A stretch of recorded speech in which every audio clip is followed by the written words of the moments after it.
திருநாகேஸ்வரத்தில் அன்னை கிரி குஜாம்பிகை தவக்கோலத்தில் அமர்ந்திருப்பதன் பின்னணியில் ஒரு சுவாரஸ்யமான வரலாறு உள்ளது.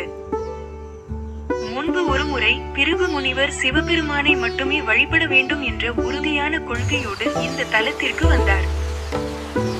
அவர் சிவனை தரிசிக்க வந்தபோது அன்னை பார்வதி ஈசனின் இடப்பாகத்தில் அர்த்தநாரீஸ்வரராக அமர்ந்திருந்தார்.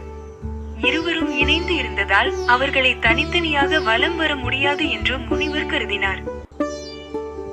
எனவே அவர் ஒரு வண்டாக உருமாறி சிவனுக்கும் பார்வதிக்கும் இடையிலிருந்த சிறு இடைவெளி வழியாக புகுந்து ஈசனை மட்டும் வலம் வந்து வணங்கினார். தன்னை புறக்கணித்து தனது நாயகனை மட்டும் வணங்கிய முனிவரின் செயலால் அன்னை பார்வதி மிகுந்த கோபமடைந்தார். சக்தி இல்லாமல் சிவம் இல்லை என்பதை உணர்த்தவும் முனிவருக்கு பாடம் புகட்டவும் அன்னை ஈசனை பிரிந்து சண்பக வனத்திற்கு திருநாகேஸ்வரம் வந்தாள். அங்கு கடும் வெயிலையும் பொருட்படுத்தாமல் நெருப்பு வளையங்களுக்கு நடுவே அக்னி தவத்தை மேற்கொண்டாள்.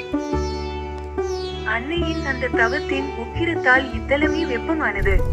இறுதியில் ஈசன் தோன்றி அன்னையை சாந்தப்படுத்தினார்.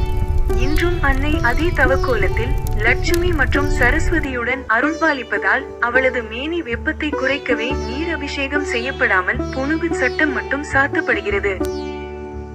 1.5 ஆண்டுகளுக்கு ஒருமுறை ராகு ஒரு ராசியிலிருந்து மற்றொரு ராசிக்கு நகர்வதே ராகு பெயர்ச்சி. அறிவியல் படி ராகுவும் கேதுவும் வானியல் ரீதியாக நிழல் கிரகங்கள், ஷாடோ பிளானட்ஸ்.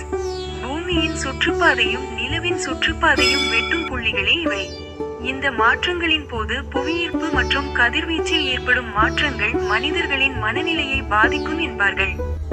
அதனால் தான் அந்த தாக்கத்தை குறைக்க இத்தலங்களில் சிறப்பு வழிபாடுகள் செய்யப்படுகின்றன. ஆன்மீக தேடல் உள்ளவர்களுக்கும் அறிவியல் ஆர்வலர்களுக்கும் ஒருங்கே விடை தரும் திருத்தலம் திருநாகேஸ்வரம். நீங்களும் ஒருமுறை இங்கு வந்து அந்த நீல நிறப்பால் அதிசயத்தை கண்கூடாக காணுங்கள்.